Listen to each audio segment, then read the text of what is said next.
রাষ্ট্র কখনো মবকে কখনো রাষ্ট্রে উৎসাহিত করে না। আমরা রাষ্ট্র কিভাবে দেখছি, আমি আইনজীবী না, রাষ্ট্র অবশ্যই সকল মানুষের জান মালের হেফাজতকারী রাষ্ট্র।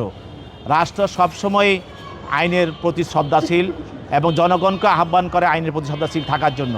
আমরা কখনো এই ধরনের মবে বিশ্বাস করি না।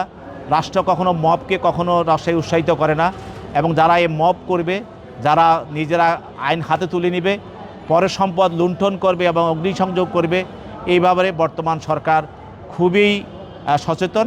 এবং দেখবেন যে সরকার ধীরে হলেও সরকার টানা তৃতীয়বার অর্জন করেছে দেশের সেরা সুপার ব্র্যান্ড স্বীকৃতি বসুন্ধরা টিস্যু। কঠিন পদক্ষেপ নিয়ে থাকে এবং অতীতেও নিয়েছে এবং ভবিষ্যতে নিবে, এখনও নিচ্ছে।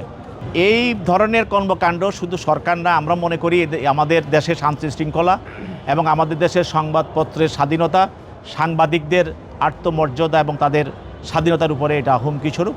এই জন্য সরকার এটাকে কঠিনভাবে নিয়েছে এবং মামলা দায়ের করে বিভিন্ন ধরনের তদন্তের মাধ্যমে এটা অগ্রসর হচ্ছে। এটা রাজনৈতিক দল তারা তাদের মতো করে দেখবে, কিন্তু আমরা সরকার দেখতেছি যে মানুষের জানমাল রক্ষা করা দরকার, দায়িত্ব সরকারের।